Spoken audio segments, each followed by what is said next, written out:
મહારાષ્ટ્રના વિસરવાડી police station તાલુકો નવાપુર જિલ્લા નંદુરબાર વિસ્તારમાં ફોર વ્હીલર ગાડીમાંથી રૂપિયા ભરેલ બેગની ઉઠાંતરી કરી નાસી જનાર બે ઇસમોને પકડી પાડતી પાંડેસરા પોલીસ કમિશનર સાહેબ શ્રી નાઓની આદેશથી આગામી તારીખ 7/7/2024 રોજ ભગવાન જગન્નાથજીની રથયાત્રા નીકળનાર હોય જે અનુસંધાને તારીખ 3/7/2024 કલાક 7 થી તારીખ 4/7/2024 કલાક 1 સુધી કોમ્બિંગ નાઇટનું આયોજન રાખેલ હોય જેથી સંયુક્ત પોલીસ કમિશનર સાહેબ શ્રી સેક્ટર 2 સુરેશ શહેર દ્વારા સૂચના કરેલ હોય જેના આધારે નાયબ પોલીસ કમિશનર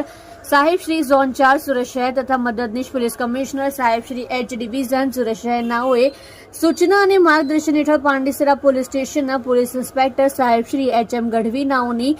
સૂચનાથી સ્થાનિક પોલીસ સ્ટેશનના સર્વેલન્સ સ્ક્વોડના police sub inspector K J. Vasava સાથે સર્વેલન્સના માણસો સાથે પોલીસ સ્ટેશન વિસ્તારમાં પેટ્રોલિંગમાં હતા તે દરમિયાન સાથેના એએસઆઈ જયેશભાઈ ઇન્દ્રજીતભાઈ તથા assistant head constable Kishorbhai Najabhai નાઓને મળેલ બાતમી હકીકત આધારે આરોપીઓ નામે ફારૂક કાલુ શેખ ઉંમર વર્ષ 31 રહેઠાણ building number 15 room number 4 golden આવાસ ભિસ્તાન પાંડેસરા સુરત મૂળગામ મલગાંવ થાના જિલ્લો જલગાંવ મહારાષ્ટ્ર તથા આશિફ આરિફ પારેખ ઉંમર વર્ષ 32 રહેઠાણ building number 33 room number 1 golden આવાસ ભિસ્તાન સુરત મૂળગામ ધોરાજી તાલુકો ઉપલેટા જિલ્લો રાજકોટ નાઓને પકડી પાડી તપાસ કરતા આરોપી પાસેથી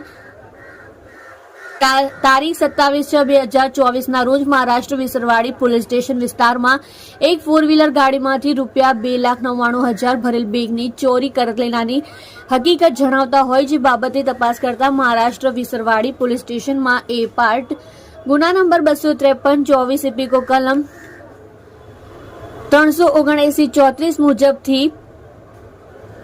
ગુનો તારીખ 28/6/2024 રોજ દાખલ થયેલ હોય જેથી ચોરીમાં ગયેલ રોકડા રૂપિયા 81,000 આરોપીઓ પાસેથી રિકવર કરી મજકૂર બંને આરોપીઓને અત્રે પોલીસ સ્ટેશન ખાતે લઈ આવી ઉપરોક્ત ગુના સંબંધે